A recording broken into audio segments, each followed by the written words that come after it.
అబద్ధాల పునాదులపై కాంగ్రెస్ గెలిచిందని ఎమ్మెల్యే పల్లా రాజేశ్వర్ రెడ్డి అన్నారు. రేవంత్ సర్కార్ ఏర్పాటై 5 నెలలు గడుస్తున్నా 6 గ్యారెంటీలను అమలు చేయడంలో విఫలమైందని మండిపడ్డారు. బీజేపీ వాళ్ళు రాముని పేరు చెప్పుకొని ఓట్లు అడుగుతున్నారని బీఆర్ఎస్ భువనగిరి ఎంపీ అభ్యర్థి కేమా మల్లేశం అన్నారు. పార్లమెంట్లో తెలంగాణ గలం వినిపించడానికి తనను భారీ మెజార్టీతో గెలిపించి ఆశీర్వదించాలని కోరారు.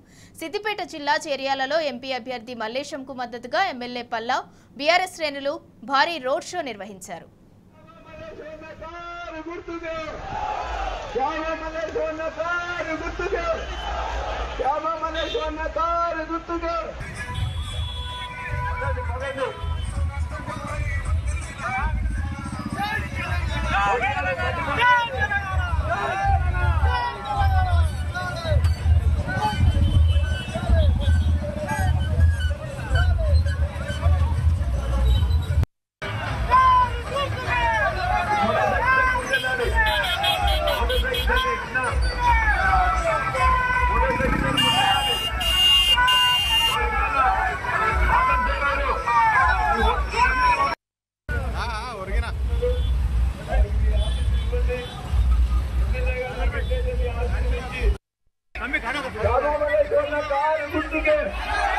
Come on,